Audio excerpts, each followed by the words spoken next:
விசேஷமாக இன்றைக்கு ஒரு மிக முக்கியமான ஒரு தெய்வ செய்தியை உங்களோடு பேசி உங்களுக்காக ஜெபிக்க போகிறேன். அப்படின்னா இந்த வாரம் நான் கொடுக்க போகிற செய்தியினுடைய தலைப்பு தவறுகளிலிருந்து, அப்படின்னா தப்பிலிருந்து, மிஸ்டேக்ஸிலிருந்து ஒரு தேவனுடைய பிள்ளை வெளியே வருவது எப்படி, இல்லை அப்படின்னா தவறுகளை கையாளுவது எப்படி என்கிற ஒரு தலைப்பில் இன்றைக்கி உங்களுக்கு சில வார்த்தைகளை கொடுக்கறதுக்காக ஆசைப்படுகிறேன். நீங்கள் யாக்கோபு எழுதின நிருபம் அந்த வசனத்தை வாசிப்பீர்களானால் உங்களுக்கு தெரியும். எல்லாம் எடுத்துக்கொள்ளுங்கள். Thank you Jesus.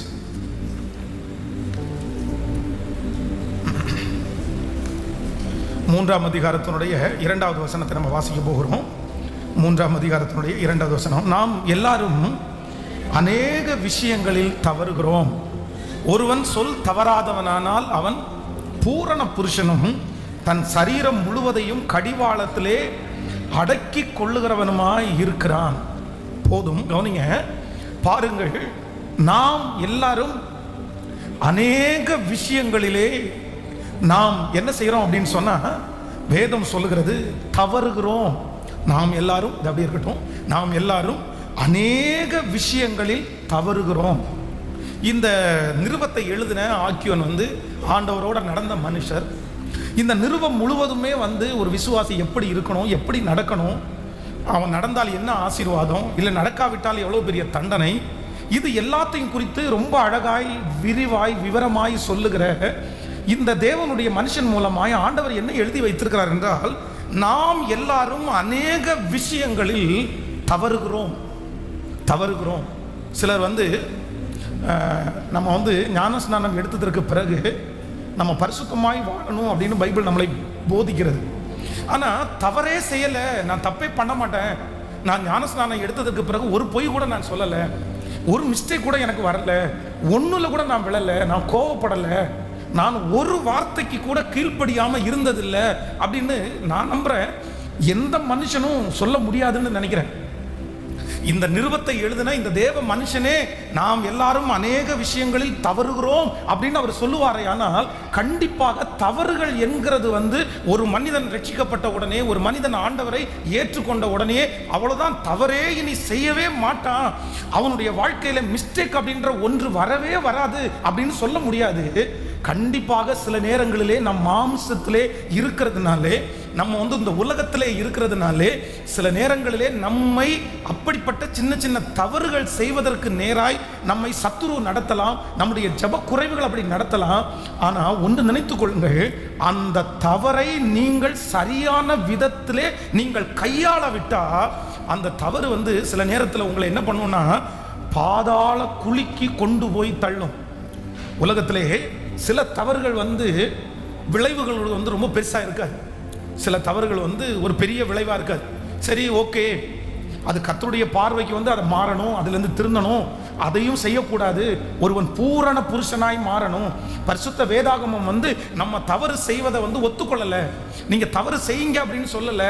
ஒரு தேவனுடைய பிள்ளை நாளுக்கு நாள் பரிசுத்தம் உள்ளவன் இன்னும் பரிசுத்தமாகட்டும், நீதி செய்கிறவன் இன்னும் நீதி செய்யட்டும் அப்படின்னா, நாளுக்கு நாள் உங்களுடைய ஆவிக்குரிய வாழ்க்கையிலே இந்த தவறுகளை எல்லாம் விட்டு வெளியே தேவனுடைய ராஜ்யத்திற்கு நீங்கள் தகுதியாக மாறணும்னு ஆண்டவர் சொல்றாரு. ஆனால் இந்த உலகத்திலே செய்கிற சில தவறுகளுக்கு விளைவை நம்ம உடனே பார்க்கறது இல்லை. அது ஒரு பெரிய விஷயம் இல்லை, சரி எல்லாருக்கும் நடக்கிறதா அப்படின்னு வருது. ஆனால் சில தவறுகள் உங்களுடைய வாழ்க்கையிலே ஒரு டைம் நீங்கள் செய்வீர்களானால், ஒரு நாள் நீங்கள் செய்வீர்களானால், நான் ஒரு நாள் தானே செஞ்சேன், நான் ஒரு மாதம் மட்டும் தானே செஞ்சிருக்கிறேன், இதுக்கு இவ்வளோ பெரிய தண்டனையா, இதுக்கு இவ்வளோ பெரிய பிரச்சனையா? சில தவறுகள் உங்களை மரணம் வரைக்கும் கொண்டு போய் விட்டுவிடும். வேதத்தில் நீங்கள் யூதாஸ் காரியோத் என்கிற ஒரு மனிதனை குறித்து வேதத்தில் வாசிக்க முடியும். நீங்கள் மத்தேயு எழுதின சுவிசேஷம் 27ஆம் அதிகாரத்தை எடுத்துக்கொள்வீர்களே, ஆனால் 27ஆம் அதிகாரத்தினுடைய 3வது 4வது வசனத்தை வாசிக்கும் போது எடுத்துக்கொள்ளலாமா? மத்தேயு எழுதின சுவிசேஷம் 27ஆம் அதிகாரம் 3வது 4வது. அப்பொழுது அவரை காட்டி கொடுத்த யூதாஸ் அவர் மரண ஆக்கினிக்குள்ளாக தீர்க்கப்பட்டதை கண்டு மனஸ்தாபப்பட்டு அந்த 30 வெள்ளிக்காசை பிரதான ஆசாரியரிடத்திற்கும் மூப்பரிடத்திற்கும் திரும்பி கொண்டு குற்றமில்லாத இரத்தத்தை நான் காட்டி கொடுத்ததினால் பாவம் செய்தேன் என்றான். அதற்கு அவர்கள், எங்களுக்கு என்ன, அது உன் பாடு என்றார்கள். நல்லா கவனிங்க. அப்பொழுது அவன் அந்த வெள்ளிக்காசை தேவாலயத்தில் எறிந்துவிட்டு புறப்பட்டு போய் நாண்டு கொண்டு செத்தான். எல்லாரும் என்ன கவனிக்கிறீங்களா? எல்லாரும் ரொம்ப கவனமாக கவனிங்க. இந்த செய்தியை நீங்கள் கண்டிப்பாக நீங்கள் கேட்கணும். வாலிப தம்பிங்க தங்கச்சிங்க கண்டிப்பாக இதை கேட்கணும். இவனுடைய வாழ்க்கையில் வந்து இந்த யூதாஸ் காரியத்தை வந்து என்ன பண்ணுறான் அப்படின்னு சொன்னால், ஒரு மிகப்பெரிய தவறை அவன் செய்கிறான். அப்படின்னா இந்த தவறு செய்யும் போது இந்த தவறு இவ்வளவு பெரிய விளைவை கொண்டு வரும் அப்படின்னு அவன் நினைக்கல. ஆண்டவரை பிடிச்சிருவாங்க, நம்ம அவரை காட்டி கொடுக்க போறோம். அவன் பணத்தின் மேல் வைத்திருந்த மோகத்தினால, பொருளாசையினால் அவனுடைய கண்கள் நிறைக்கப்பட்டிருந்ததுனால, அவனுக்கு முன்பாக ஆண்டவர் சொல்லுகிற எச்சரிப்பின் வார்த்தைகள் வந்து அவனுடைய காதுல போய் சேரல. தனக்கு முன்பாக வெள்ளிக்காசு தான் ஞாபகம் இருக்குது, தனக்கு முன்பாக பணம் தான் அவனுக்கு வருது. சில மனிதருடைய வாழ்க்கையில் வந்து பணம் வந்து எல்லா சூழ்நிலையிலும் இருக்கிற கண்களை மறைச்சிரும். ரொம்ப ஜாக்கிரதையா இருக்கணும். இந்த இடத்துல யூதாஸ் காரியோத்து பண ஆசை அவனுக்கு ரொம்ப அதிகமா இருந்ததுனால ஆண்டவர் சொல்லுகிறார், எப்பா என்னை காட்டி கொடுக்கிறவனுக்கு ஐயோ, அவன் பிறவாதிருந்தால் நல்லா இருக்கும். என்னோடு கூட இருக்கிறவன் தான் என்னை காட்டி கொடுக்கிறான், என்னுடைய தளத்துல கையிடுகிறவன் தான் காட்டி கொடுக்கிறான். ரபி நானோ அப்படின்னு கேட்கும்போது நீ தான் அப்படின்னு இந்த எச்சரிப்பு, இத்தனை எச்சரிப்பு கொடுத்ததற்கு அப்புறமும் அது அவனுக்கு சீரியஸா தெரியல. அதை அவன் ஒரு பெரிய பொருட்டா எடுக்கல. ஆனா ஆண்டவராகிய இயேசு கிறிஸ்துவை அவன் காட்டி கொடுத்தான். இப்போ என்ன அப்படின்னு சொன்னா, ஆண்டவரை பிடிச்சி அவங்க சிலுவையில் அறையிறதுக்கு போறாங்க அப்படின் போது மனசாட்சி குத்தப்படுது. ஐயோ நம்ம தப்பு பண்ணிட்டோம், நம்ம குற்றமில்லாத ரத்தத்தை காட்டி கொடுத்துட்டோம். உடனே யாரிடத்தில் பணம் வாங்கினானோ அவரிடத்துல போய் சொல்றான், எப்பா இந்த பணம் எனக்கு வேண்டாம், நான் வந்து தப்பு பண்ணிட்டேன், நான் இப்போ மனம் திரும்புறேன், இந்த பணத்தை உங்களுக்கு திரும்பி கொடுத்துறேன், ஒன்று பண்ணுங்க, ஆண்டவரை வெளியே விட்டுருங்க, ஆண்டவரை எந்த சிக்ஷையும் சொல்லாதீங்க, அவர் குற்றம் இல்லாதவர், அவர் எந்த தவறும் பண்ணாதவர். உடனே அவங்க என்ன சொல்றாங்க அப்படின்னு சொன்னா, எப்பா இது எங்களுடைய வேலை, இது அது ஓம் பாடு, அது ஓம் பாடு, என்ன பண்ண முடியும், நீ காட்டி கொடுத்துட்ட, நீ முத்தம் கொடுத்துட்ட, நீ வாங்கிட்ட, நாங்க ஒண்ணுமே பண்ண முடியாது.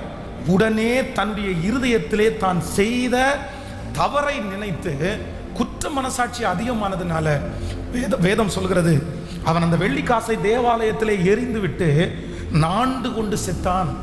அப்போ இவ்வளோ பெரிய விளைவு வரும்னு நினைக்கல, இவ்வளோ பெரிய பிரச்சனைக்குள்ள ஆளாவேன்னு தெரியல. செஞ்ச தப்பை நினைச்சிட்டு இந்த தப்பு வந்து நம்ம பண்ணிட்டோம், நம்ம என்ன பண்றதுன்னு சொல்லி பண்றவங்கள்ட்டே கொண்டு போய் கொடுத்ததுக்கு பிற்பாடும் அவனுக்கு விடுதலையே கிடைக்காததுனால தன்னுடைய உயிரையே மாய்த்து கொள்ளக்கூடிய ஒரு சூழ்நிலைக்கு தள்ளப்பட்டான்.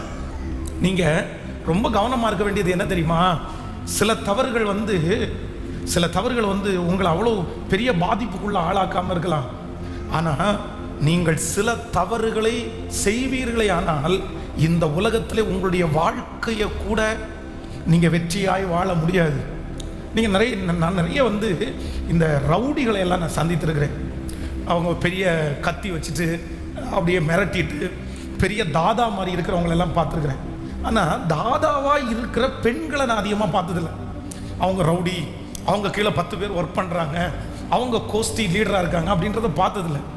ஆனால் போன சில மாதங்களுக்கு முன்பாக அப்படி ஒருத்தங்களை சந்தித்தேன். ஒரு 26 வயது நிறைந்த 26 வயசு, ஆனால் ஒரு ரவுடியான ஒரு பெண்ணை நான் பார்த்தேன். எனக்கு ரொம்ப ஆச்சரியமாக இருந்துச்சு.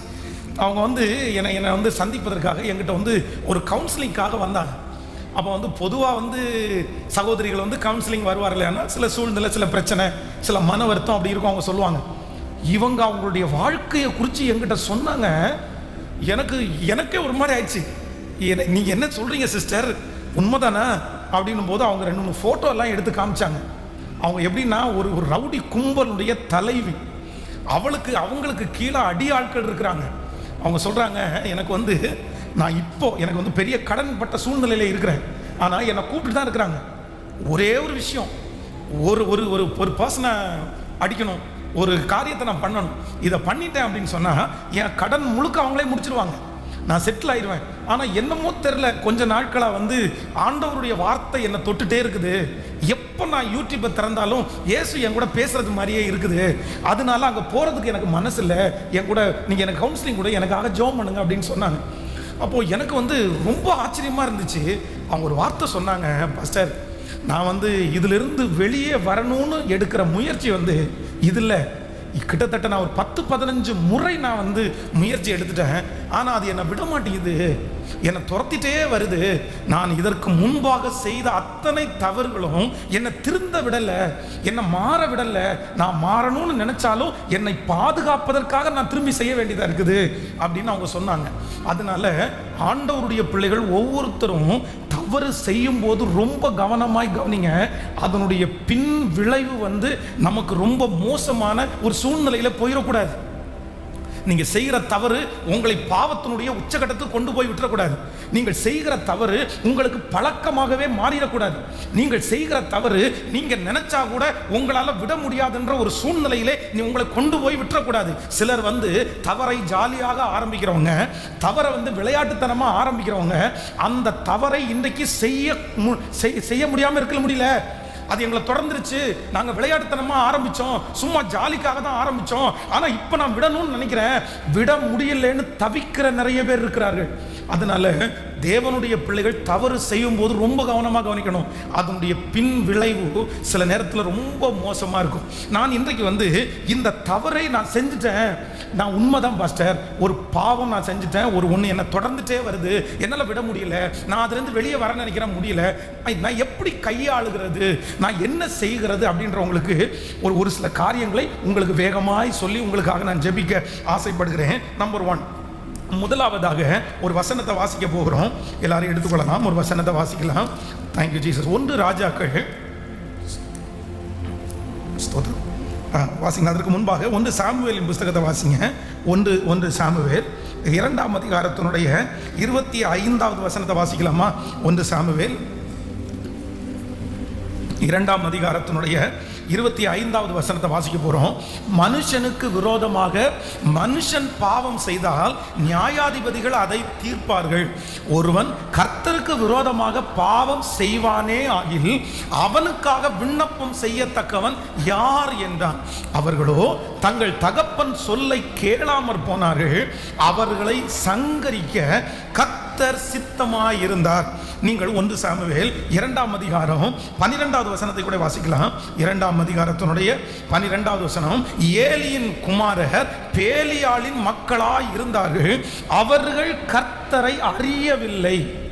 கவனிங்க ஆண்டவருடைய பிள்ளைகளே, இந்த இடத்துல ஏலிக்கு 2 பிள்ளைகள் இருக்கிறார்கள், ஓப்பினி பினகாஸ் அப்படின்ற 2 பேர் இருக்கிறாங்க.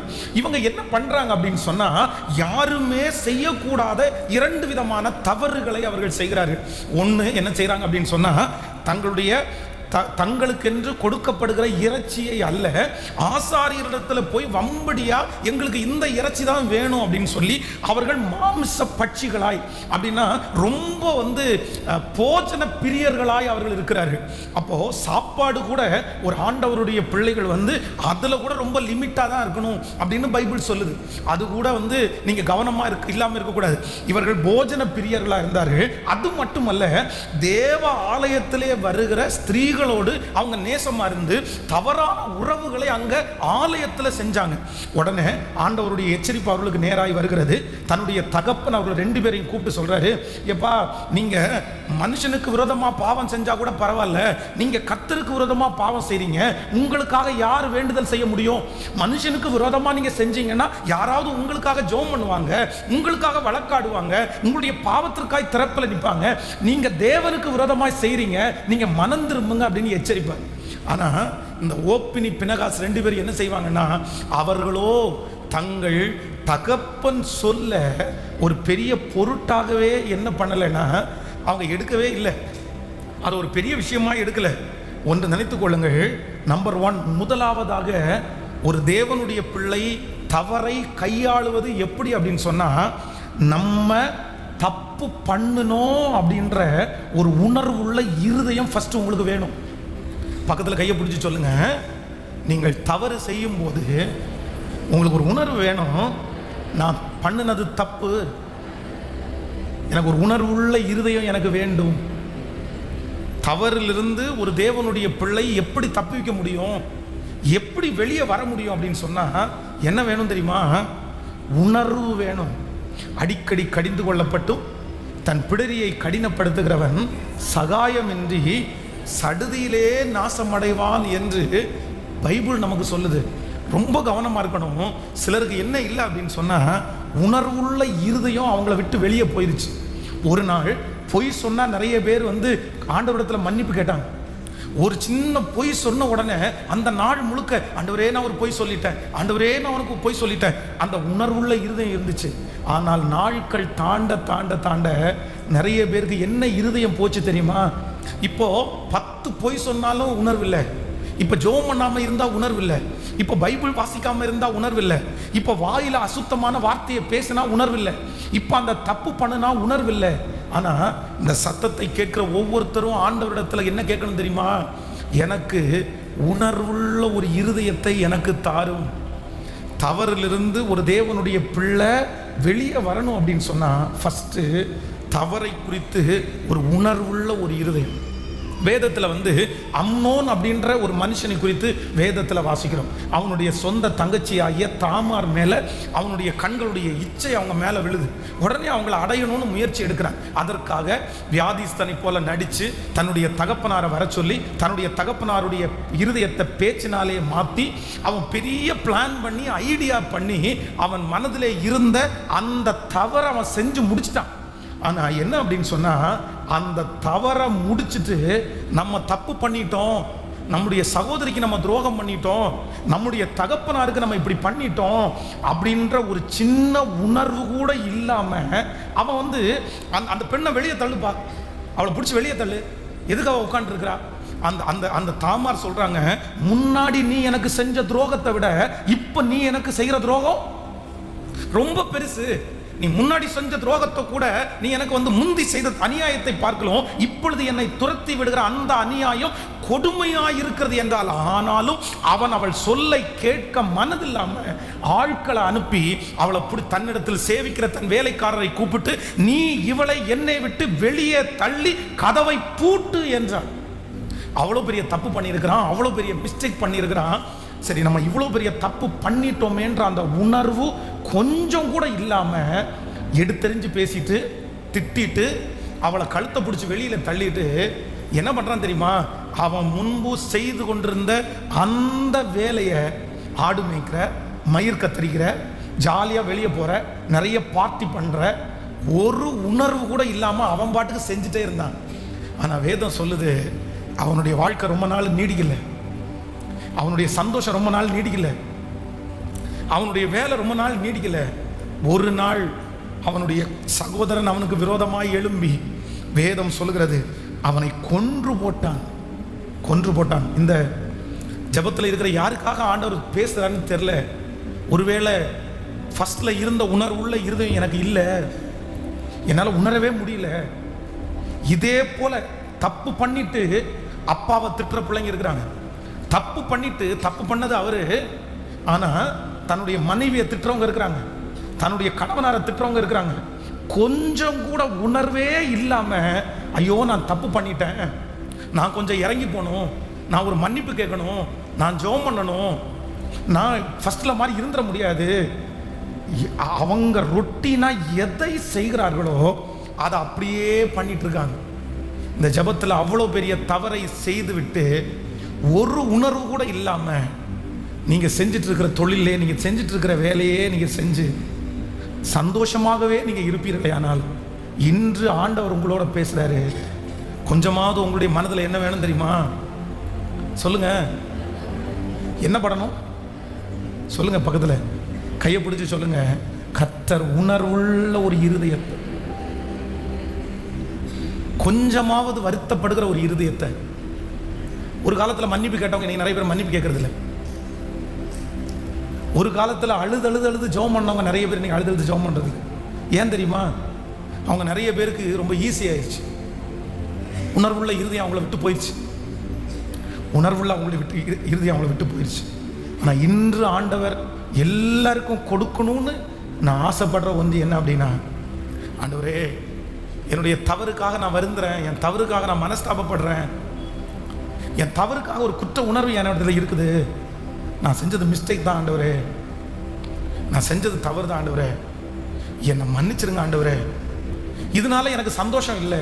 சங்கீதக்காரன் ஐயா தாவீது சொல்லும்போது சொல்கிறேன், நான் சந்தோஷமும் மகிழ்ச்சியும் அடையும்படி செய்யும் அப்பொழுது நீர் நொறுக்கின என்னுடைய எலும்புகள் உயிரடையும். தேவரீர் உள்ளத்தில் உண்மை இருக்க விரும்புகிறீர். அந்த கரணத்தில் ஞானத்தை எனக்கு தெரியப்படுத்தும். என்னை ஈசோப்பினால் கழுவி என்னை சுத்திகரியும், அப்பொழுது நான் சுத்தமாவே. அப்படின்னா ஆண்டவரே, இந்த தப்பு பண்ணதுலேருந்து என்னுடைய சந்தோஷம் என்னை விட்டு போயிருச்சு, என்னுடைய ஊழியம் என்னை விட்டு போயிருச்சு, என் ஜெப ஆவி என்னை விட்டு போயிருச்சு. ஒவ்வொரு காரியமாய் அவன் அறிக்கை செஞ்சுட்டே வரான். காரணம் என்ன அப்படின்னு சொன்னா, ஒரு உணர்வுள்ள ஒரு இருதயம். நீங்கள் 51ஆம் அதிகாரத்தினுடைய 4வது வசனத்தை வாசிக்கும் போது, தேவரீர் ஒருவருக்கு விரோதமாகவே நான் பாவம் செய்து உமது கண்களுக்கு முன்பாகவே பொல்லாங்கானதை நடப்பித்தேன். நீர் பேசும்போது உம்முடைய நீதி விளங்கவும், நீர் நியாயம் தீர்க்கும் போது உம்முடைய பரிசுத்தம் விளங்கவும் இதை அறிக்கையிடுகிறேன். யார் அறிக்கையிடுறார்? யார் அறிக்கையிடுறார்? கிங், ராஜா. ராஜா. மற்றவங்க தப்பா நினைப்பாங்க, கவலை இல்லப்பா. தீர்க்கதரிசி வந்து அவனிடத்தில் சொல்றாரு, நீ செய்தது தப்பியா, நீ செய்யறது தவறு. அதையும் ஒரு கதையை சொல்லி அவனை கோபப்பட வச்சு அவனுக்கு விரோதமாகவே தீர்க்க தரிசனம் உரைக்க வைக்கிறார். ராஜாக்கள் நிறைய பேர் தனக்கு விரோதமாய் தீர்க்க தரிசனம் சொன்ன தீர்க்கதரிசிகளை அப்பவே அவங்க கொண்டுட்டாங்க. சிதேக்கியா ராஜா எல்லாம் எரேமியா வந்து காவல் கிடங்குக்குள்ள அவர் போட்டார், தனக்கு விரோதமாய் வந்து தீர்க்க தரிசனம் சொன்னதுக்காக. ஆனா இப்பேற்பட்ட விஷயத்தை சொன்னதுக்கு பிறகு தாவீது என்ன பண்றாரு தெரியுமா? தப்புதான், நான் செஞ்சது மிஸ்டேக் தான். அந்த உணர்வுள்ள இருதயம் தான் கடைசி வரைக்கும் அவனை ராஜாவாகவே இருக்க வைச்சிருச்சு. ஹல்லேலூயா. எல்லாரும் இன்னைக்கு ஜெபிக்க போறோம். வாலிப தம்பிங்க தங்கச்சிங்க ஜெபிங்க. ஆண்டவரிடத்துல என்ன கேளுங்க அப்படின்னா, எனக்கு சொல்லுங்க சத்தமாய், கேட்கல. தப்பு பண்ணினதுக்கு பிற்பாடு நீங்க தவறிலிருந்து வெளியே வரணும்னு விரும்பினா, அந்த தவறு உங்களுக்கு பாதிப்பாய், சாபமாய், இல்லைனா அந்த தவறு உங்களுக்கு நஷ்டமாய், அந்த தவறின் மூலமாய் நீங்கள் கஷ்டப்படாம அது மன்னிக்கப்பட வேண்டும் என்றால் உங்களுக்கு என்ன இது இருக்கணும் அப்படின்னு சொன்னா, கேட்கல. மனைவியை திட்டியாச்சு, மனைவியை அடிச்சவங்க, மனைவியை கெட்ட வார்த்தையில தகாத வார்த்தையில பேசினவங்க வெளியே வரும் வந்துட்டு என்ன வேணும்? பேசுனதே தப்பு, தொட்டது தவறு, அதற்கு எவ்வளவு பெரிய தண்டனை. ஆனா வெளியே வந்து உணர்வே அடையாம, ஒரு ஒரு ஒரு கஷ்டம் கூட இல்லாம, ஒரு சாரி கூட கேட்காம அப்படியே போய் புருஷன்னா அடிக்க தான் செய்வான், இல்ல புருஷன்னா திட்ட தான் செய்வாங்க, மனைவினா அப்படி பேச தான் செய்வாங்க அப்படின்ற உணர்வுள்ள ஒரு இருதயம் இல்லாவிட்டால், நீங்க காணிக்க கொடுத்து, நீங்க ஜெபம் பண்ணி, நீங்க ஆலயத்திற்கு வந்து அதுல எந்த பிரயோஜனமும்? சொல்லுங்க, எல்லாருமே கையை உயர்த்தி சொல்லுங்க, ஆண்டவரே எனக்குள்ள ஒரு இருதயத்தை வைங்க. தேவரீர் சுத்த இருதயத்தை என்னிலே சிருஷ்டியும், நிலைவரமான ஆவியை என் உள்ளத்திலே புதுப்பி. கேளுங்க, அப்பாட்ட கேளுங்க. இந்த சத்தத்தை எங்கிருந்து கேட்டுட்டு இருந்தாலும் கேளுங்க. ஆண்டவரே, ஒரு உணர்வுள்ள இருதயம். தப்பு பண்ணின அடுத்த நிமிஷத்துல என் மனசுக்குள்ள, ஆண்டவர்கிட்ட பண்ணினது மிஸ்டேக் தான் அப்படின்ற அந்த உணர்வுள்ள இருதயம் எனக்கு இருக்குமானால், திரும்ப என்னை தவறு செய்வதற்கு அது தூண்டாதுன்னு நான் நம்புறேன். இப்பொழுது அந்த உணர்வுள்ள இருதயத்தை கர்த்தர் எனக்கு தாரும் ஆண்டவரேன்னு கேளுங்க. சத்தத்தை உயர்த்தி கேளுங்க. ஆண்டவரே தாரும் ஆண்டவரே. நான் சாரி கேட்கறது தவறு அல்ல, நான் மனம் வருந்துவது தவறல்ல. இப்படிப்பட்ட ஒரு உணர்வுள்ள இருதயம் இப்ப எனக்கு கிடைக்கட்டும் ஆண்டவரே. ஹல்லேலூயா. நீங்க ரொம்ப நல்லா இருப்பீங்க தேவ பிள்ளைகளே, நீங்க ரொம்ப ஆசீர்வாதமா இருப்பீங்க. எப்ப நீங்க ஆசீர்வாதமா இருப்பீங்க தெரியுமா? எப்ப நீங்க உயர்வா இருப்பீங்க தெரியுமா? உங்களுக்கு என்ன இருதயம் வேணும் அப்படின்னு சொன்னா சொல்லுங்க.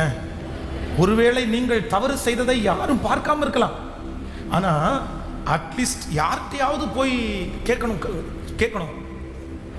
கர்த்தரிடத்திலேயாவது, ஆண்டவரிடத்திலேயாவது. இந்த காதல் செய்து திருமணம் பண்ணி அம்மா அப்பாவை எதிர்த்து, அம்மா அப்பாவுடைய மனசை துக்கப்படுத்தி வீட்டை விட்டு ஓடி வந்து அப்பா அம்மாவுக்கு ஒரு பெரிய கெட்ட பேரை வாங்கி கொடுத்த நிறைய பேர் நான் என்ன பார்த்துருக்கேன்னா, இவங்க இறங்கி போறதை நான் பார்த்ததில்லை. திரும்ப திரும்ப யார் தான் இறங்கி வருவா தெரியுமா? ஒரு வருஷம் அந்த அப்பா அமைதியா இருப்பாரு, 2 வருஷம் அந்த அப்பா அமைதியா இருப்பாரு. ஆனா ஒரு குழந்தை பிறந்த உடனே, பிள்ளை கஷ்டப்படுதுன்னு தெரிஞ்ச உடனே பையன் கஷ்டப்படுதுன்னு தெரிஞ்ச உடனே அந்த அப்பா அம்மா முன்னாடி வந்து நிற்கும் போது அப்பவும் உணர்வு இல்லாம போ வா, உணர்வே இருக்காது. நம்ம அப்பாவை கஷ்டப்படுத்திட்டோம், நம்ம அம்மாவை மனசை கஷ்டப்படுத்திட்டோம், உணர்வே இருக்காது, கொஞ்சம் கூட இருக்காது. நான் சொல்றேன், உங்க பட்சத்தில் ஆண்டவர் எப்படி நிற்க முடியும்? தேவரீர் நொறுங்குண்டதும் நறுங்குண்டதுமான இருதயத்தை கர்த்தர் புறக்கணியார். ஹல்லேலூயா, ஹல்லேலூயா. ஸோ தவறிலிருந்து வெளியே வருவதற்கு, தவறுகள் மன்னிக்கப்படுவதற்கு நம்பர் 1 முதல்ல என்ன வேணும் அப்படின்னு சொன்னா, எனக்கு என்ன இருதயம் வேணும்? எப்பொழுதுமே உடனே போய் அடுத்த நிமிஷமே போய் சாரிப்பா, நான் செஞ்சது தப்பு தான்ப்பா, நான் இப்படி பண்ணியிருக்க கூடாது, நான் இப்படி கோவப்பட்டிருக்க கூடாது, சரி நான் வந்து மிஸ்டேக் பண்ணிட்டேன், இதா என்னுடைய கிஃப்டை, இதை வச்சுக்கோ, இதை வச்சுக்கோங்க. அப்படியே நல்லவங்கள மாதிரியே அப்படியே கண்டினியூ பண்ணாம, அவங்க மறந்துட்டாங்க. சிலர் வந்து வழி இல்லாம, சிலர் வந்து வேற எதுவுமே பண்ண முடியாம உங்கள்கிட்ட அடுத்து வந்து பேசுவாங்க. அவங்களுக்கு வேற வழி இல்லை, அவங்களுக்கு வேற வழி இல்லை, நம்மிடத்துல வந்துதான் ஆகணுன்றதுக்காக நம்ம செஞ்ச தப்புக்கு உணர்வு இல்லாம நம்ம என்ன பண்ணிட முடியாது, இருந்துட முடியாது. உணர்வுள்ள இரு. நம்பர் 2, இரண்டாவதாக ஒரு தேவனுடைய பிள்ளை தவறிலே நீங்கள் கற்றுக்கொள்ளக்கூடிய இரண்டாவது விஷயத்தை வாசிக்கலாம், எடுத்துக்கொள்ளலாமா? நீங்கள் வந்து லூக்கா எழுதின சுவிசேஷம் 15ஆம் அதிகாரத்தினுடைய 6வது வசனத்திலிருந்து வாசிக்கலாம்.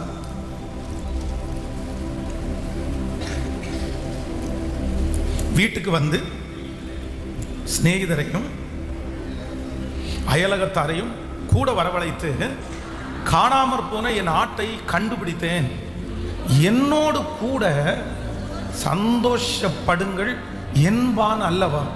அடுத்த வசனம் வாசிக்கலாம். அதே போல மனம் திரும்ப அவசியம் இல்லாத 99 நீதிமான்களை குறித்து சந்தோஷம் உண்டாயிருக்கிறதை பார்க்கிறோம்.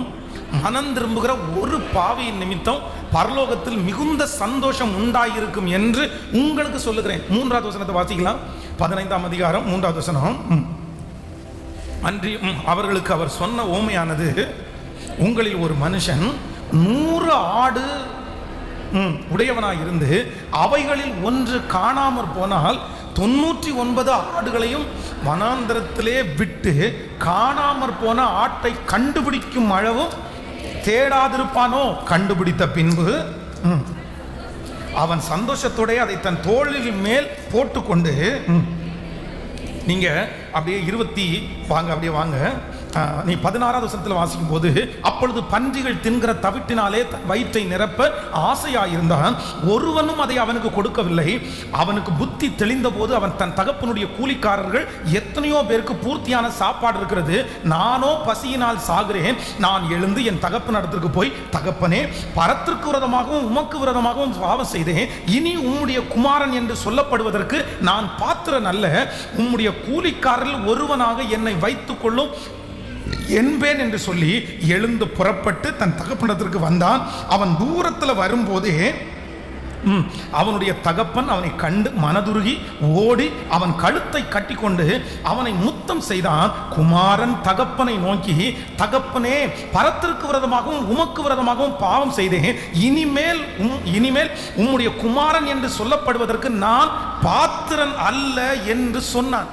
கவனிங்க, எல்லாரும் கவனிங்க. இந்த இளையகுமாரனுடைய சம்பவம் வந்து நமக்கு எல்லாருக்கும் தெரியும்.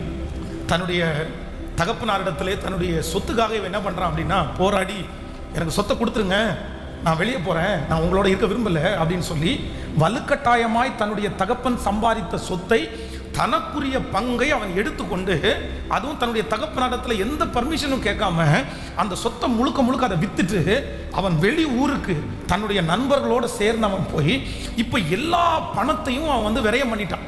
அப்பா கொடுத்த எல்லா ஆசீர்வாதத்தையும் அவன் இழந்துட்டு பன்றிக்கு கொடுக்குற அந்த தவிடு கூட தனக்கு கிடைக்காம அவன் கஷ்டப்பட்டான்.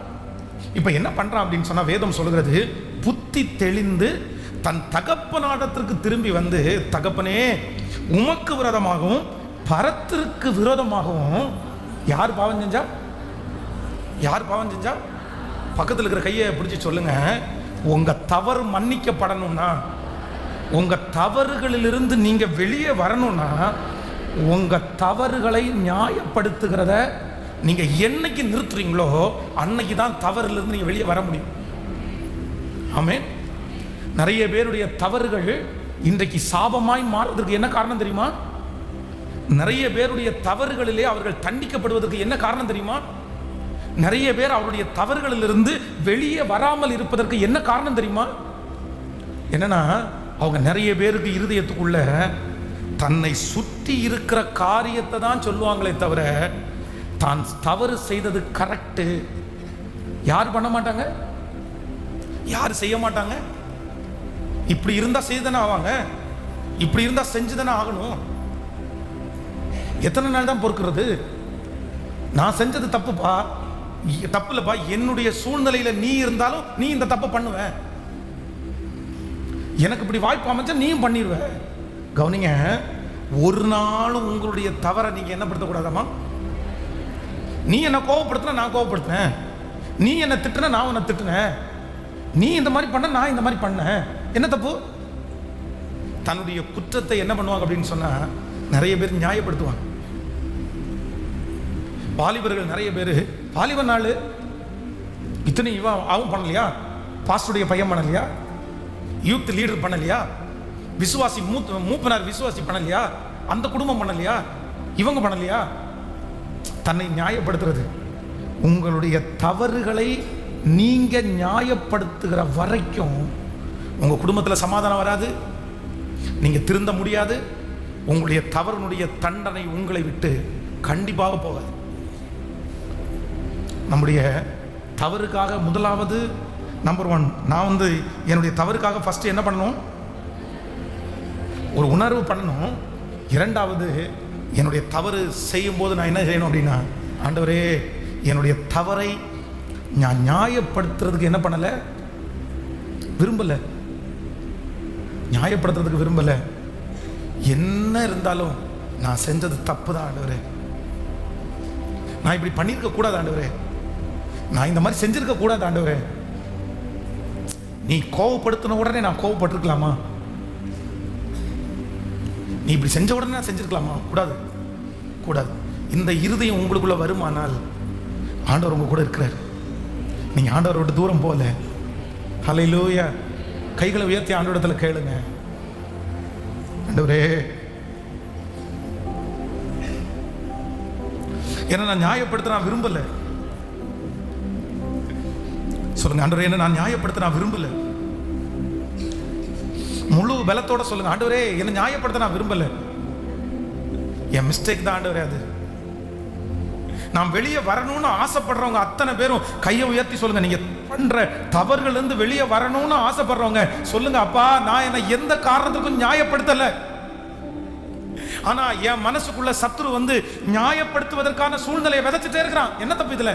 இதுல என்ன தப்பு இருக்கு? ஒரு சூழ்நிலை இந்த மாதிரி ஒன்று பண்ணிருச்சு அப்படின்னு நம்மை நியாயப்படுத்துவதற்கு சத்துரு உந்தி தள்ளும் போது ஆண்டவரத்துல சொல்லுங்க, ஆண்டவரை நான் என்ன நியாயப்படுத்த விரும்பல, நான் செஞ்சது தவறு தான், என்னை மனதார நீங்க மன்னிச்சிருங்க, இனி இந்த மாதிரி தவறு நடக்காதபடி என்னை மாற்றுங்க ஆண்டவரேன்னு கைகளை உயர்த்தி கேளுங்க, என்னை மாற்றுங்க. ஹல்லேலூயா, ஹல்லேலூயா. யோசேப்பை போல் நான் ஒழுங்கில்லையே, நோவாவை போல் நீதிமானும் இல்லையே, யோசேப்பை போல் நான் ஒழுங்கில்லையே, நோவாவை போல் நீதிமானும் இல்லையே, ஆபிரகாமை போல் வாசி இல்லையே, தானியேலை போல் உம்மை வேண்டவில்லையே. நன்றி அப்பா, நன்றி ஆண்டவரே, நன்றி அப்பா. ஏலை போல் உம்மை வேண்டவில்லையே, நான் பாலாகி வீணாகி வந்து நீரே. சொல்லுவோம், நான் வாழ நான் மீனாகி வந்து நிற்கிறேன். நானாகவே வந்து நிற்கிறேன்.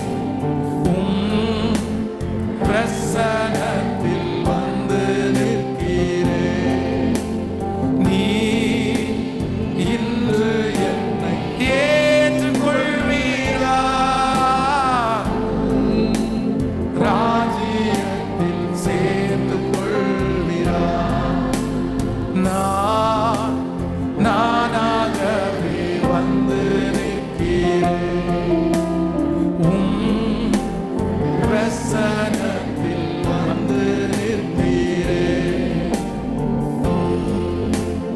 இன்று ஏற்றுக்கொள்கிறா? ராஜ்யத்தில் சேர்ந்து கொள்கிறா? ஹல்லேலூயா. சத்துரு வந்து பிசாசுனுடைய பெரிய தந்திரம் என்ன அப்படின்னு சொன்னா, உங்களை தப்பு பண்ணதுக்கு அப்புறம் எதற்கு நேராக நடத்துவான் தெரியுமா? உங்களை நியாயப்படுத்த வைப்பான். நான் செஞ்சது நியாயம்தான், சொல்லு, நான் செஞ்சது நியாயம்தான். நான் இப்படி பண்ணியிருக்க கூடாது அப்படின்றத மறைச்சு, நான் பண்ணினது ரைட்டு, நான் பண்ணது சரி அப்படின்னு உங்களை ஏவுகிறது வந்து பரிசுத்த ஆவியானவர் கிடையாது. பரிசுத்த ஆவியானவர் உங்களுக்குள்ள வரும்போது உங்களை சகல சத்தியத்துக்குள்ளையும் வழி நடத்துகிறவர். அவர் மன்றாட்டின் ஆவியை உங்களுக்கு தருகிறவர். அவர் உங்களுக்கு உணர்வுள்ள ஆவியை தருகிறவர். அவர் உங்களுக்குள்ள இருந்தார் அப்படின்னா அந்த உணர்வு வந்து செய்த காரியத்திற்காக நீங்க மனஸ்தாபப்பட்டு உங்களை அறியாமலே அழுக வந்துடும். ஆனா பிசாசு உங்களுக்குள்ள பேசுறது என்ன வார்த்தை தெரியுமா? உங்களை நியாயப்படுத்துறது தான் பிசாசனுடைய வார்த்தை. ஆதாம் ஆதியிலே என்ன பண்றாருன்னா, ஆண்டவர் சொல்றார், ஆதாமே நீ எங்க இருக்கிறாய்? அப்ப ஆண்டவரே உங்க சத்தத்தை கேட்டு நான் நிர்வாணியா இருக்கிறதுனால் பயந்து நான் ஒளிஞ்சிட்டு இருக்கிறேன். அப்ப ஆண்டவர் கேட்கிறாரு, உன்னை நிர்வாணி என்று உன்னை உனக்கு காமிச்சவன் யார்? யார் உன்னை அப்படி நடத்தினா? யார் உன்னை கரெக்ட் பண்ணா? யார் உன்னை தப்புக்குள்ள நடத்தினா? உடனே ஆதாம் என்ன சொல்றாரு தெரியுமா? நீ எனக்கு தந்த மனைவி, நீ எனக்கு தந்த மனைவி. ஆண்டவர் முதலிலே ஏவாளை கொண்டு ஆதாமுக்கு முன்னாடி நிறுத்தும் போது ஆதாம் வந்து என் எலும்பின் எலும்பும் என் மாம்சத்தில் மாம்சமும் என்னிலிருந்து நீ எடுக்கப்பட்டபடியால் உனக்கு மனுஷி அப்படின்னு அவர் அழைக்கிறார், வர்ணிக்கிறார், அன்பு செலுத்துறார். ஆனா இப்போ ஒரு சூழ்நிலைன்னு ஒண்ணு வந்த உடனே ஆதாம் என்ன சொல்றாரு தெரியுமா? இந்த தப்பை நான் பண்ணல, யார் பண்ணா? நீர் எனக்கு கொடுத்த ஸ்திரீ தான் இந்த விருட்சத்தின் கனியை புசிக்கிறதுக்கு எனக்கு கொடுத்தாப்பா. உடனே ஸ்திரீயை பார்த்து ஆண்டவர் கேட்கிறாரு, எப்பா உனக்கு என்னாச்சு, நீ ஏன் இதை பண்ணுன? உடனே அந்த ஸ்திரீ என்ன சொல்றா அப்படின்னு சொன்னா, நான்ல சர்ப்பம் என்னை வஞ்சித்தது. சர்ப்பம் என்ன வஞ்சிச்சது? அடுத்த சர்ப்பத்தை கேட்டிருந்தா அது யார சொல்லியிருக்கும்? விழுந்து போன பிசாசு தூதன் எனக்குள்ள வந்து சொன்னான் இருக்கும். ஆண்டவர் அதோட இது போயிட்டே இருக்கும். நிறைய பேருக்கு இந்த காரணம் சொல்லி நிறைய பேர் நியாயப்படுத்திட்டே இருப்பாங்கல்ல, இந்த மாதிரி போயிட்டே இருக்கும். ஆனா ஆதாமுக்கு தண்டனை வந்துச்சா? ஆதாமுக்கு தண்டனை வந்துச்சா? ஏவாளுக்கு தண்டனை இருந்துச்சா? சர்ப்பத்துக்கு தண்டனை இருந்துச்சா? ஆனா ஆதாமுக்கு ஏன் தண்டனை வந்துச்சு? ஸ்திரீ தானே காமிச்சு கொடுத்தாங்க. ஸ்திரீக்கு ஏன் தண்டனை வந்துச்சு? சர்ப்பம் தானே காமிச்சு கொடுத்துச்சு. தண்டனை வந்துடக்கூடாது இல்லை. ஆனா ஆண்டவர் அந்த இடத்துல என்ன எதிர்பார்க்கிறார் அப்படின்னு சொன்னா, நான் என்னதான் யார் உன்னை வஞ்சிச்சாலும் நான் போகும்போது என்ன சொன்னேன்? இந்த தோட்டத்திலே இருக்கிற எல்லா விருட்சத்தின் கனிகளையும் நீ புசிக்கலாம், ஆனா நன்மை தீமை அறியத்தக்க இந்த விருட்சத்தினுடைய கனியை மட்டும் நீ என்ன பண்ணக்கூடாது சொல்லிட்டாரு. நான் உனக்கு சொல்லிட்டேன்ல, இன்னைக்கு இதனாலதான் நான் கோவப்பட்டேன், இதனாலதான் நான் திருடினேன், இதனாலதான் நான் கெட்ட வார்த்தை பேசினேன், இதனாலதான் நான் இப்படி பண்ணினேன், இதனாலதான் நான் இதை செஞ்சேன் அப்படின்னு நீ யாரையும் சுட்டி காமிக்கவும் முடியாது, நீ யாரையும் குற்றப்படுத்தவும் சொல்லுங்க வேணாம் சிஸ்டர், வேணாம் பிரதர். உங்களை ஒரு நாளும் நியாயப்படுத்தாதீங்க. நீங்க நியாயப்படுத்துகிற வரைக்கும் கண்டிப்பா ஆண்டவர் உங்களுக்கு என்ன பண்ண முடியாது சொல்லுங்க. சாமுவேல் சவுல்கிட்ட வந்து கேட்கிறாரு, எப்பா எனக்கு இந்த காதில் விழுகிற சத்தம் எல்லாம் அப்படின்னா அந்த தேசத்துக்குள்ள போகும்போது எல்லாத்தையும் அழிச்சிரு, நிக்கிரகம் பண்ணிருன்னு தீர்க்கதரிசி சொல்லி அனுப்பியிருப்பாரு. ஆனா சவுல் என்ன பண்ணுவார் அப்படின்னா, பெஸ்டான சில மிருக ஜீவன்களை மட்டும் வச்சிருப்பாரு. என் காதுல விழுகிற எந்த சத்தம் என்னது அப்படின்னு கேட்கும்போது இந்த மனுஷன் என்ன பதில் சொல்லுவான் தெரியுமா? ஐயோ நான்ல, ஐயோ நான்ல. உம்முடைய ஜனங்கள் எல்லாரும் இந்த யுத்தம் முடிஞ்சதுக்கு அப்புறம் பலி செலுத்துகிறதுக்கு சில நல்ல கொழுமையானவங்களை அவங்க தனியா பத்திரப்படுத்தி வச்சிருக்கிறாரு. ஏன் இவர் சொல்லாம அவங்க வந்து எடுத்து வச்சிருப்பாங்களா? அப்படி எடுத்து வச்சிருந்தாலும் ஆண்டவர் என் கூட பேசி இருக்கிறாரு, இப்படி செய்யக்கூடாதுன்னு இவர் சொன்ன இவருக்கு வார்த்தைக்கு மீறி செய்வாங்களா? நியாயப்படுத்தின உடனே தீர்க்கதரிசி என்ன சொல்றா தெரியுமா? பலியை பார்க்கலாம் கீழ்ப்படிதலும் ஆட்டுக்கடக்களின் நிலத்தை பார்க்கலாம் கர்த்தருக்கு பயப்படுதல் தான் உத்தமம். நீ பலியில தான் பேச இருக்க, அது இல்லை, அதை விட இதுதான் முக்கியம், கீழ்ப்படிதல். ஸோ ஆண்டவர் யாருக்காக பேசுறாருன்னு எனக்கு தெரியாது. ஆனா இதே தவிர நீங்க நீடிச்சுட்டே இருந்தீங்கன்னா ஒரு நாள் உங்களை பாதாள குழியில உங்களை கொண்டு போய் தள்ளும். எப்பொழுதுமே தவறு வந்து சில நேரத்தில் சில தவறுகள் வந்து ஸ்லோ பாய்சன் மாதிரி பக்கத்தில் இருக்க கையை பிடிச்சிக்கலுங்க. சில தவறுகள் ஸ்லோ பாய்சன் மாதிரி நாளுக்கு நாள் உங்களே அறியாம உங்களை இஞ்சிஞ்சா அணுவா கொல்லுகிற சக்தி தவறுக்கு இருக்கு, பாவத்துக்கு இருக்கு, அக்கிரமங்களுக்கு இருக்கு. தவறு உங்களை வாழ வைக்காது, தவறு உங்களை உயர்த்தாது, தவறு உங்களை மேல கொண்டு போய் நிக்க வைக்காது. தவறுக்கு ஒரு முனை இருக்குது சிஸ்டர், தவறுக்கு ஒரு சைடு இருக்குது, தவறுக்கு ஒரு பக்கம் இருக்குது. என்ன பக்கம் தெரியுமா? அதுக்கு வெட்ட மட்டும்தான் தெரியும், அதுக்கு அழிக்க மட்டும்தான் தெரியும். அது பார்க்கிறதுக்கு அழகா இருக்கலாம், பார்க்கிறதுக்கு சாஃப்டா இருக்கலாம், பார்க்கிறதுக்கு எல்லாருக்கும் மெச்சிக்கிறமா இருக்கலாம். ஆனா என்னதான் அழகா இருந்தாலும் கத்தி தான். சின்ன பிள்ளைங்களுடைய கையில கொடுத்துட முடியாது, ஆபத்தான இடத்துல அதை கொண்டு போய் வைக்க முடியாது. கத்தியை கீழே போட்டுட்டு கத்தியை ஓங்கி வெட்டிட்டு இது வெட்டாதுன்னு சொல்ல முடியாது.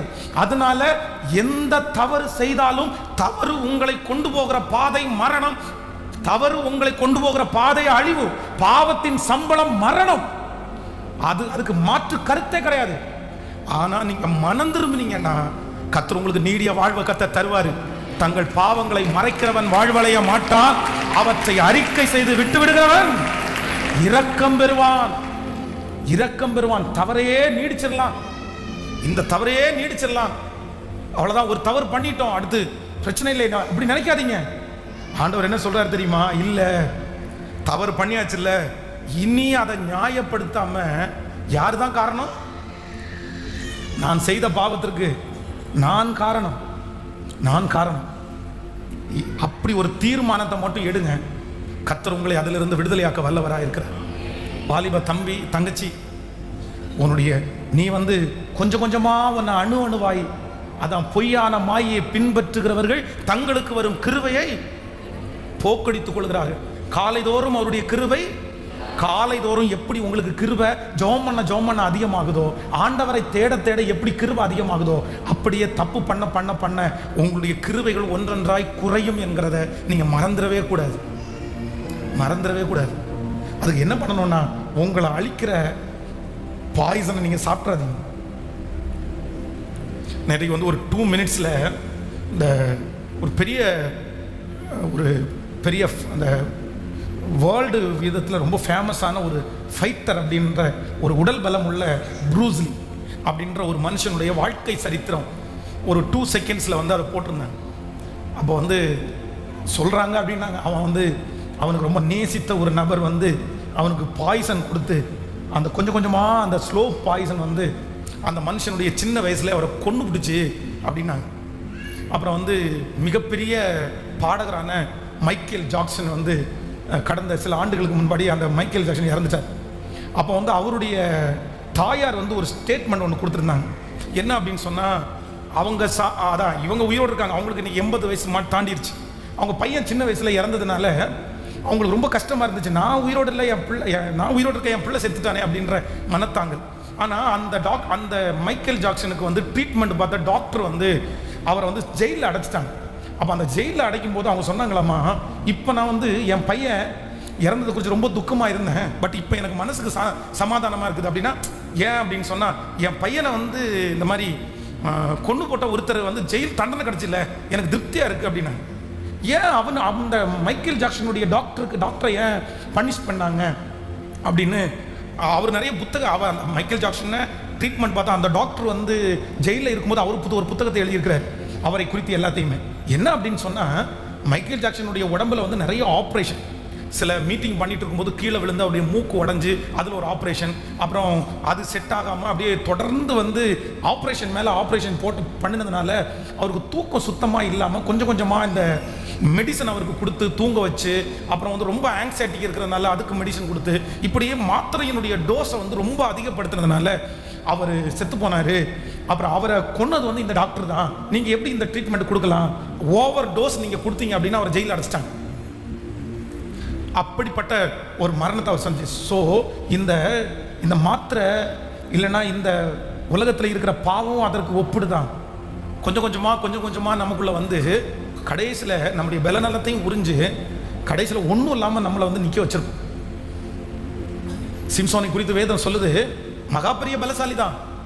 ஆனால் எப்போ அவனுக்கு கண்டுபிடிச்சிக்கணும் தெரியுமா, தன்னுடைய தகப்பனும் தாய்க்கும் ஃபர்ஸ்ட் வந்து சிங்கத்தை கொன்று சிங்கத்தினுடைய அந்த சரீரத்திலிருந்து எடுத்தான் பாருங்க தேனு. அப்போ இந்த தேனை எங்க இருந்து எடுத்தான்னு அவங்க அம்மா அப்பாட்ட என்ன பண்ணாராமா சொல்லல, மறைச்சிட்டான். அம்மா அப்பாவுக்கு அந்த தேனை எங்க இருந்து எடுத்தான்னு சொல்லியிருந்தா அவங்க அம்மா அப்பா என்ன சொல்லுவாங்க தெரியுமா, எப்பா நீ பண்ணது தப்பு, நீ நசரேய விருதம் உள்ளவன், நீ வந்து செத்த பணத்துக்கு பக்கத்துல நீ போகிறதுக்கு அனுமதி இல்லை, நீ செத்த பணத்துக்குள்ள இருந்து எப்படி தேன் எடுத்துட்டு வந்து கொடுக்கலாம், ஆண்டவருக்கு மன்னிப்பு கேளுன்னு சொல்லியிருப்பாங்க. அந்த பொண்ணு எனக்கு கண்ணுக்கு ரொம்ப இன்பமானவள், எனக்கு அந்த பொண்ணை கல்யாணம் பண்ணணும்னு சொல்லும்போது அவங்க அம்மா அப்பா என்ன சொன்னாங்கன்னா, நீ இப்படி பண்ணாத, நீ நசரேய விருதம் உள்ளவன், நீ கல்யாணம் பண்ணிக்கிறதுக்காக ஆண்டவர் நான் அழைக்கல அப்படின்னு சொல்லிட்டாங்க. இல்லை எனக்கு கண்டிப்பாக வேணும்னு கேட்கும்போது, சரி பரவாயில்ல நீ வந்து கல்யாணம் பண்ணுறது கூட நான் ஒத்துக்கிறேன், நம்ம பிள்ளைங்களை யாராவது ஒருத்தர் பண்ண வேண்டியது தானே, அங்கே போய் பண்ணுறது நல்லது இல்லப்பான்னு சொல்கிறாங்க. ஆனால் அவன் கேட்கல, அவன் வந்து அது ஒரு பெரிய விஷயமாவும் எடுத்துக்கல. தவறை வந்து அவன் வந்து நியாயப்படுத்தினான், எனக்கு பிடிச்சிருக்கு. கடைசியில் எங்கே போய் நின்னா அப்படின்னு சொன்னால், தன்னுடைய 2 கண்களையும் உயிரோட வச்சுட்டு ஒரு மனுஷனை கண்ணை பிடுங்கிறது அப்படின்றது வந்து ஈஸின்னு நினைக்கிறீங்களா? இந்த நம்முடைய உடம்புல இருக்கிறதுலையே ரொம்ப பாதுகாப்பான ஒரு இடம் எங்க தெரியுமா, இந்த கண்ணு.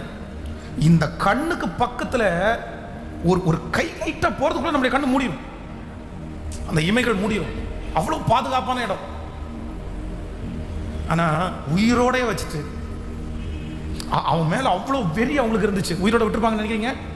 கை கால்கள் 2களையும் கட்டிட்டு அவனுடைய கண்ணை வந்து ஜீவனோட வச்சுட்டு புடுங்கி எடுக்கிறாங்க கண்ணை. இன்னும் ஒரு சிலர் அந்த அந்த வேத வல்லுநர்கள் சொல்லும்போது, ஈயம் இருக்கு பாருங்களேன், ஈயம், இரும்புன்னு வச்சுங்களேன், இந்த இரும்பை காய்ச்சும் போது இந்த இரும்பு தண்ணி மாதிரி ஆகும்ல, அந்த மாதிரி ஒரு டிராப்பை வந்து அவனுடைய கண்ணுக்குள்ள விட்டு அழுகி போக பண்ணினாங்க அப்படின்ற மாதிரி சொல்றாங்க. இவ்வளவு கொடுமை எது தெரியுமா? தான் செய்த தவறுகளை நியாயப்படுத்தி நியாயப்படுத்தி நியாயப்படுத்தி நியாயப்படுத்தி அவனை எங்க கொண்டு வந்து விட்டுச்சு தெரியுமா? மற்றவங்களுக்கு முன்னாடி கை கட்டி நிற்கிற அளவுக்கு. ஆனா யாரோ ஒருத்தர் ஆண்டவர் பேசுறாரு, யாருக்காகன்னு தெரியல. சிஸ்டர் இன்னைக்கு அது சரியா இருக்கலாம், சிஸ்டர் பிரதர் இன்னைக்கு சரியா இருக்கலாம் பிரதர், ஆனா என்றைக்குமே தப்புக்கு ஒரு விளைவு இருக்குது, தவறுகளுக்கு ஒரு சைடு இருக்குது, மறந்துடாதீங்க. ஒரு நாள் உங்களை கத்தி மேல அது நிக்க வைக்கும், ஒரு நாள் அது உங்களை கொண்டு போய் எல்லாருக்கும் முன்னாடி கை கட்டி நிக்க வைக்கும், ஒரு நாள் உன்னை அவமானப்படுத்தி அதை நிக்க வைக்கும். ஸோ அதுக்குள்ள நியாயப்படுத்துறதை விட்டுட்டு ஆண்டவருடைய சமூகத்தில் ஒப்பு கொடுக்கறதுக்கு நேராக வந்துருங்க. எவ்வளோ நாள் ஆண்டவர் பொறுக்க முடியும்? எவ்வளோ நாள் அதை நம்ம பாதுகாத்துக் கொள்ள முடியும்? ஒரு நாள் அதனுடைய வேலையை காமிக்கும். நீங்க நிறைய பேர் வாசிச்சிருப்பீங்க, ஒரு லேடி வந்து தன்னுடைய வீட்டில் பாம்பை வளர்த்துறதுக்கு முயற்சி எடுத்தாங்க. நல்ல பாம்பு வளர்த்துட்டே இருந்தாங்க, டெய்லி அவங்க வீட்டிலேயே படுக்குமாம். அப்போ இந்த பாம்பு வந்து எப்பவுமே மரம்னா சுத்தம் பாருங்க, அந்த மாதிரி இவங்க நைட்டு இரவில் வந்து படுத்திருக்கும் போது தன்னுடைய பெட்டுக்குள்ள போய் அவங்கள வந்து இந்த பாம்பு வந்து சுத்திக்குமாம். அவங்களுக்கு அவ்வளோ சுகமா இருக்குமாம், இவ்வளோ சுகமா இருக்குமாம். அந்த பாம்பு தன் மேல சுத்துறது வந்து மசாஜ் பண்றது மாதிரி இருக்குமாம். இப்போ டெய்லி இதுக்காகவே அவர்கள் வந்து அந்த பாம்பை வளர்த்து நைட்டு கூப்பிடுவாங்க. அப்போ வந்து இவங்க வந்து கமெண்ட் கொடுத்துட்டே இருப்பாங்களாம், இந்த மாதிரி இன்னும் கொஞ்சம் டைட்டு. அப்போ வந்து அது வந்து ரொம்ப இறுக்கிடும். அதுக்கு பிறகு இன்னும் கொஞ்சம் அப்படின்னா அவங்க அந்த சுகம் வர்ற வரைக்கும் அப்படி செஞ்சுட்டே இருப்பாங்களாம். ஆனால் ஒரு நாள் வந்து அவங்க படுத்திருக்கும் போது அந்த பாம்பு வந்து அவங்க உடம்ப சுற்றி டைட் பண்ணிகிட்டே இருந்துச்சான். போதும் விட்டுரு, என்னால் தாங்க முடியல, இதுக்கு மேலே டைட் பண்ண வேண்டாம் அப்படின்னு சொன்னதுக்கு பிற்பாடும் அதுக்கு காது கேட்காதுல்ல. இவங்க கொடுக்குற செய்கை, இவங்க கொடுக்குற ஆக்ஷன், இது எதுவுமே கேட்காதனால அது வந்து திரும்ப திரும்ப திரும்ப திரும்ப திரும்ப டைட் பண்ணி அவங்கள கொண்டு போட்டுச்சு. அவங்களுடைய பெட்லேயே அவங்க செத்துட்டாங்க அப்படின்ற ஒரு செய்தியை வாசிச்சேன். இது உண்மையா அப்படின்னு தெரியல. ஆனால் மலை பாம்பு வந்து கண்டிப்பாக வந்து அது முழுங்குற ஆடா, அது முழுங்குற ஜீவராசிகளை வந்து அப்படிதான் ஃபர்ஸ்ட் வந்து அது என்ன பண்ணும், சுற்றி டைட் பண்ணி அதனுடைய எலும்புகளை எல்லாம் முறிச்சு உடைச்சு அதனுடைய வாயில போகிறது மாதிரி அதுக்கப்புறம் தான் முழுங்க ஆரம்பிக்கும். ஆட்டை முழுசா அதால முழுங்க முடியாது, ஃபர்ஸ்ட் வந்து அது உடைச்சிக்கும். அதுதான்.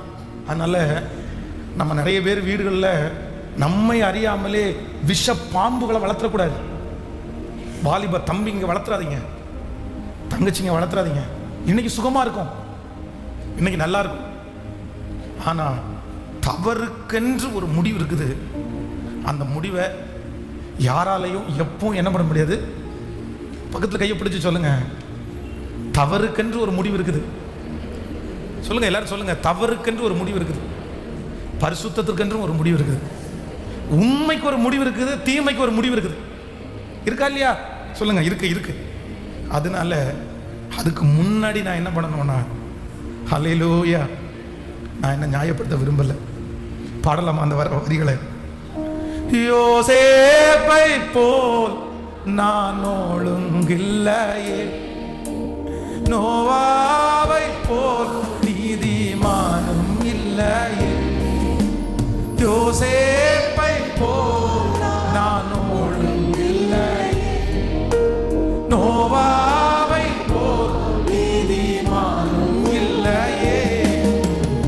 ஆபிரகாமை போல் விசுவாசி இல்லையே, தானியேலை போல் உம்மை வேண்டவில்லையே.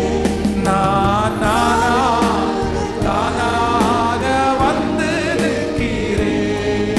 சொல்லுவோம், தானாக வந்து நிற்கிறேன். நானாகவே வந்து நிற்கிறேன். பிரசனத்தில் வந்து நிற்கிறேன். நீ இன்று என்னை ஏற்றுக்கொள்வீரா, ராஜ்யத்தில் சேர்ந்து கொள்வீரா. ஹல்லேலூயா. எல்லாரும் அப்படி எழுப்பி நில்லுங்க. மூன்றாவது ஒரு வார்த்தையை சொல்லி உங்களுக்கு இந்த சர்வீஸில் கொஞ்சம் டைம் ஆனதுனால உங்களை நான் முடிக்கிறேன். கர்த்தருக்கு சித்தமான வருகிற ஆராதனையில் வந்து இந்த 3 பாயிண்ட்ஸையும் வந்து தெளிவாய் பேசுவதற்கு ஆவியானவர் உதவி செய்வார். ஸோ ஒரு வேளை வீடுகளில் வேலையில் இருக்கிறவங்க அந்த 2வது சர்வீஸில் நீங்கள் முடிஞ்சால் கலந்து கொள்ளுங்கள் ஆன்லைனில். ஸோ நம்பர் 3, 3வது 1 சாமுவேல் 15ஆம் அதிகாரத்தினுடைய 22வது வசனம். 1 சாமுவேல் 15ஆம் அதிகாரம். அதற்கு சாமுவேல், கர்த்தருடைய சத்தத்திற்கு கீழ்ப்படுகிறதை பார்க்கலும் சர்வாக தகனங்களும் பலிகளும் கர்த்தருக்கு பிரியமாய் இருக்குமோ? பலியை பார்க்கலும் கீழ்ப்படிதலும் ஆட்டுக்கடாக்களின் நிணத்தை பார்க்கலும் செவி கொடுத்தலே உத்தம். கவனிங்க, எல்லாரும் என்ன கவனிங்க. நம்பர் 3, 3வது, தவறுகளிலிருந்து நீங்க வெளியே வருவது எப்படி, தவறுகளை ஒரு தேவனுடைய பிள்ளை கையாளுவது எப்படி, இல்லையென்றால் தவறுகளை தண்டனை அளவிற்கு போகாமல் அதிலிருந்து தப்பித்துக் கொள்ள வேண்டியது வழி. நம்பர் 3 என்ன அப்படின்னா, இந்த சவுலுடைய வாழ்க்கை அதுக்கு ஒரு மிகப்பெரிய உதாரணம். ஃபர்ஸ்ட் ஒரு தப்பு பண்ணுவார். என்ன தப்பு? முதல் ஒரு தவறு செய்வார். தீர்க்கதரிசி வந்து என்ன சொல்லுவார் அப்படின்னு சொன்னா, நீங்க வந்து நான் வருகிற வரைக்கும் கொஞ்சம் என்ன பண்ணுங்க, வெயிட் பண்ணுங்கன்னு. ஆனா சவுல் என்ன பண்ண மாட்டாரு, வெயிட் பண்ண மாட்டார். இப்போ சாமுவேல் வந்த உடனே, ஏப்பா இப்படி பண்ண, நான் தான் உன்னை வெயிட் பண்ண சொன்னேன்ல, சரி ஜனங்கள் எல்லாம் சிதறி போறாங்க அப்படின்னு ஒரு காரணத்தை சொல்லி உடனே ஒரு எச்சரிப்பு வருது, இனி நான் செய்ய மாட்டேன், இனி எதுவும் பண்ண மாட்டேன், இனி எதுவும் பண்ண மாட்டேன் அப்படின்னு சொல்லிட்டாரு. அடுத்த டைம் அங்கே யுத்தத்துக்கு போற, முழுக்க எல்லாத்தையுமே என்ன பண்ணிரு, நிக்கிரகம் பண்ணிரு அப்படின்னு சொல்லுவாரு. அப்படித்தான் வாசிச்சோம்ல. திரும்பி வந்தா ஆடு மாடுகளுடைய சத்தம் கேட்குது. இது ஏன் ஆடு மாடுகளுடைய சத்தம் கேட்குது அப்படின்னு கேட்டா, நான்ல வேலைக்கு உங்க கூட பணி செய்யறவங்க தான் அப்படி பண்ணிட்டாங்க அப்படின்ட்டு. சரி சாமுவேல் அதோட, நீ என் முகத்தை திரும்பி என்ன பண்ணாத, நீ என் முகத்தை பார்க்க முடியாது, என்ன இப்படி பண்ண அப்படின்னு அது ஒரு பெரிய கிளாஷ் ஆகி அந்த இடத்துல சாமுவேலை தன்னுடைய ஈரதயத்துக்கு ஏற்ற மாதிரி தொட போகும்போது வஸ்திரம் கிழிஞ்சு இந்த மாதிரி ஒரு பெரிய பிரச்சனையே ஆயிடுச்சு. இப்போ அடுத்து எங்கே போய் நிற்கிறார் அப்படின்னா, கோலியாத்துக்கு முன்னாடி போய் நிற்கிறார். இப்போ ஏற்கனவே ஒரு தப்பு பண்ணியாச்சு. அந்த தப்பு பண்ணினதுக்கு இன்னும் என்ன கிடைக்கல, மன்னிப்பும் வாங்கல. அது ஒரு பெரிய பிரச்சனையா போயிட்டு இருக்கு. அடுத்த தப்பு பண்ணியாச்சு, இது ரெண்டாவது தப்பு. இப்போ மூணாவது ஒன்று பண்ணியாச்சு.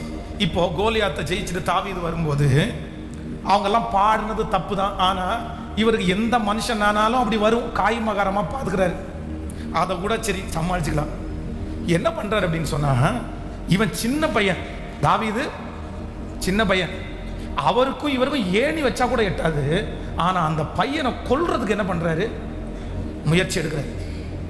சரி நம்ம அடுத்தவங்களுக்கு சொல்லாமல் தானே கொண்டுடலாம் அப்படின்னு சொல்லி தனக்கு பிசாசு பிடிக்கும் போதெல்லாம் அவனை கிட்டார் வாசிக்க சொல்லி ஈட்டி எடுத்து அவன் மேலே என்ன பண்ணுறாரு, ஒரு ரூமுக்குள்ளே ஈட்டி எடுத்து எரிஞ்சா அந்த பையனுடைய உயிர் எப்படி காப்பாற்றப்படும்? இவன் உயிருக்கு பயந்து அங்கே இங்கேயும் ஓடுறான். அதான் சொல்கிறான், மரணத்துக்கும் எனக்கும் ஒரு அடி தூரம் கூட இல்லை அப்படின்ற தாவீது சொல்கிறார்ல. சரி கர்த்தர் இவனை காப்பாற்றுறாரு அப்படின்ற உணர்வு வந்தும் திரும்பியும் அவனை கொல்லணும்னு நினைக்கிறத என்ன பண்ணலை, உடலை. இப்போ சரி இவனை இப்படி தான் கொன்னால் நம்மளால கொல்ல முடியாது போல தெரியுது, வேற ஏதாவது பிளான் பண்ணுவோன்னு சொல்லிட்டு தன்னுடைய மகளை கல்யாணம் பண்ணி கொடுப்பேன், நீ போய் பெலிஸ்தியருடைய பாளையத்துக்கு போய் நுனித்தோலை எடுத்துட்டு வா அப்படின்றாங்க. அதுவும் வீரர்களுடைய நுனித்தோல். அது ஒரு டேஞ்சர், அது செய்ய முடியாது.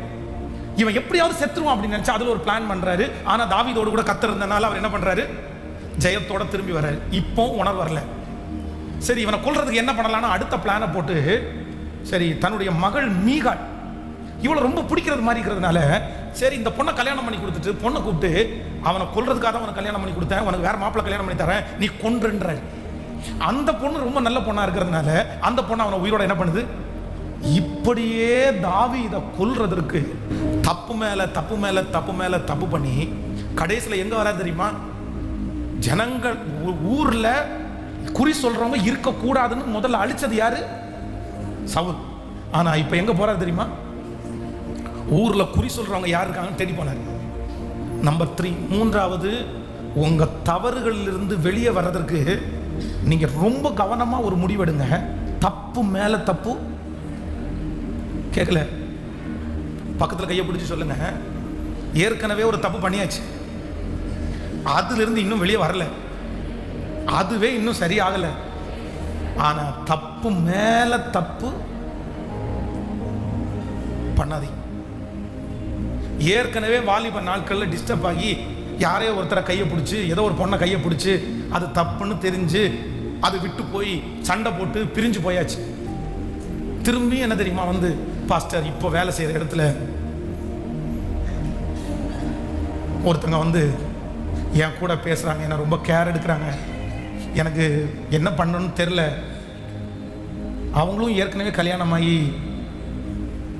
என்ன பண்றது, ஏற்கனவே ஒரு குழியிலிருந்து இன்னும் எழுந்து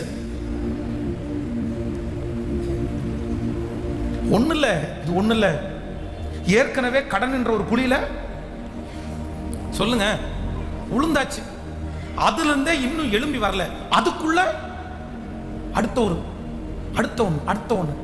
நான் சொல்றேன், நீங்க வந்து ஒரு ஒரு ஒரு டெட்லைன் ஏற்கனவே இருக்கிறதே இன்னும் ரெடி பண்ண வேண்டியது இருக்குது. இதை முடிச்சிருவோம், இதுல நம்ம இவ்வளவு கஷ்டப்பட்டு இருக்கிறோம், இனி ஒரு பிரச்சனையை திரும்ப அந்த மாதிரி ஏத்துக்கணுமா? அந்த அளவுக்கு ஞானம் இல்லாம ஆண்டவருடைய பிள்ளைகள் இருக்கிறதுக்கு அவசியம் என்ன? எத்தனை பேர் வேணாலும் சொல்லட்டுமே, சொல்றவங்க எவ்வளவு வேணாலும் சொல்லுவாங்க. அதுக்காக ஆண்டவருடைய பிள்ளைங்க நீங்க அப்படி பண்ணலாமா?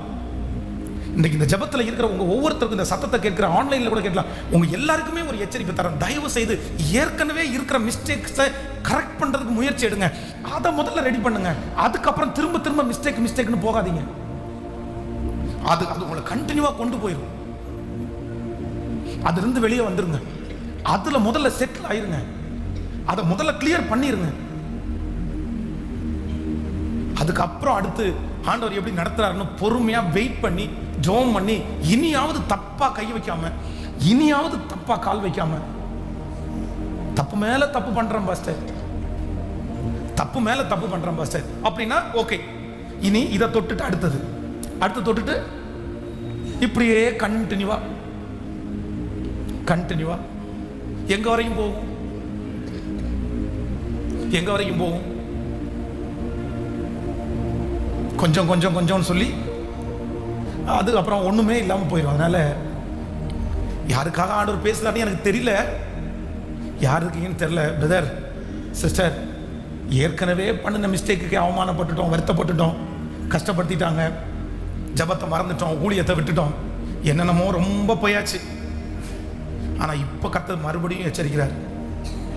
ஏற்கனவே பண்ணின தப்புக்கு இவ்வளவு விளைவை சந்திச்சிய மகளே, மகனே, இவ்வளவு பெரிய விளைவை சந்திச்சியே, இனியாவது அந்த மாதிரி மறுபடியும் அந்த தப்பை நீங்க என்ன பண்ணாதீங்க. ஏற்கனவே அந்த தெருவில் இருக்கும்போதே ஒரு குழு ஆரம்பிச்சு அதுல கெட்டு சீரழிஞ்சாச்சு. அதுக்கு தான் அந்த ஏரியாவிலிருந்தே வேண்டாம், இந்த ஏரியாவிலிருந்து இன்னொரு ஏரியாவுக்கு போகலான்னு குடிபெயர்ந்து வந்தாச்சு. ஆனா இங்க போனாலும் அந்த பிசாசு விடல, அங்க போனாலும் அந்த குழுக்காரங்க எல்லாம் ஒன்னா சேர்றாங்களே. ஏமா அந்த இதுல இருந்து அப்படித்தானமா வந்தீங்க, திரும்பியும் இது தேவையா? வேண்டாம் இல்ல, திரும்பியும் அதிலே போய் விடுறது, திரும்பியும் அதிலே போய் விடுறது இல்ல. எனக்கு பலன் தாரும் ஆண்டவரே, என் தவறுகளை திருத்திக் கொள்வதற்கு எனக்கு பலன் தாரும். கண்களை மூடி கைகளை உயர்த்தி, யோசேப்பை போல் நான் ஒழுங்கில்லை, நோவாவை போல் நீதிமானும் இல்லை, யோசேப்பை போல் நான் ஒழுங்கில்லை, நோவாவை போல் நீதிமானும் இல்லையே, ஆபிரகாமை போல் விசுவாசி இல்லையே, தானியேலை போல் இயேசுவா விசுவாசி இல்லையே, பண்ணாண்டவரே தானியேலை போல் உம்மை வேண்டவில்லை, நான் தானாக வந்து சத்தமாய் தானாக வந்து நீங்க பாடிட்டே தகப்பனே, உங்க பிள்ளைகள் கைகளில் வைத்திருக்கிற காணிக்கைகள் தசம பாகங்களை 1000 மடங்கு ஆசீர்வதிங்க.